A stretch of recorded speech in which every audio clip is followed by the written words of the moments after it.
ஆண்டவராகிய இயேசு கிறிஸ்துவின் நாமத்திலே உங்களுக்கு கிருபையும் சமாதானமும் உண்டாவதாக.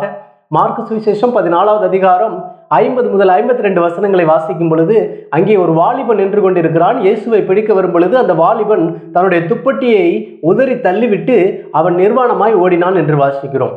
பாருங்கள், அந்த வாலிபன் சில வேத அறிஞர்கள் சொல்லுகிறார்கள் மார்க் என்று, சில வேத அறிஞர்கள் சொல்லுகிறார்கள் ரோம போர் சேவகனாய் இருந்திருக்கலாம் என்று.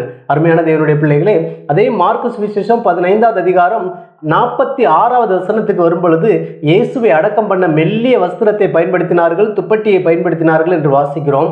இவை இரண்டுக்கும் பயன்படுத்தப்படுகிற கிரேக்க வார்த்தை என்பது சிங்டோனா என்ற ஒரு கிரேக்க வார்த்தையானது பயன்படுத்தப்படுகிறது. சிங்டோனா என்றால் ஃப்ரம் இந்தியா, இந்தியாவிலிருந்து அனுப்பப்பட்ட ஒரு வஸ்திரம், ஒரு மெல்லிய துப்பட்டி என்று அர்த்தமாகிறது. பிரியமானவர்களே, இந்தியாவுக்கு 2 மகிமையான காரியம்.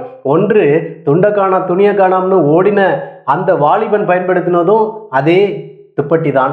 இயேசுவை அடக்கம் பண்ண பயன்படுத்தப்பட்டதும் நம் இந்தியாவிலிருந்து சென்ற ஒரு மெல்லிய துப்பட்டியாக இருக்கிறது. அருமையான தேவனுடைய பிள்ளைகளே, நாம் இயேசுவை மறுதலிக்கிறோமா அல்லது இயேசுவை காட்டி கொடுக்கிறோமா அல்லது இயேசுவுக்காக நிற்கிறோமா என்பதை பாருங்கள்.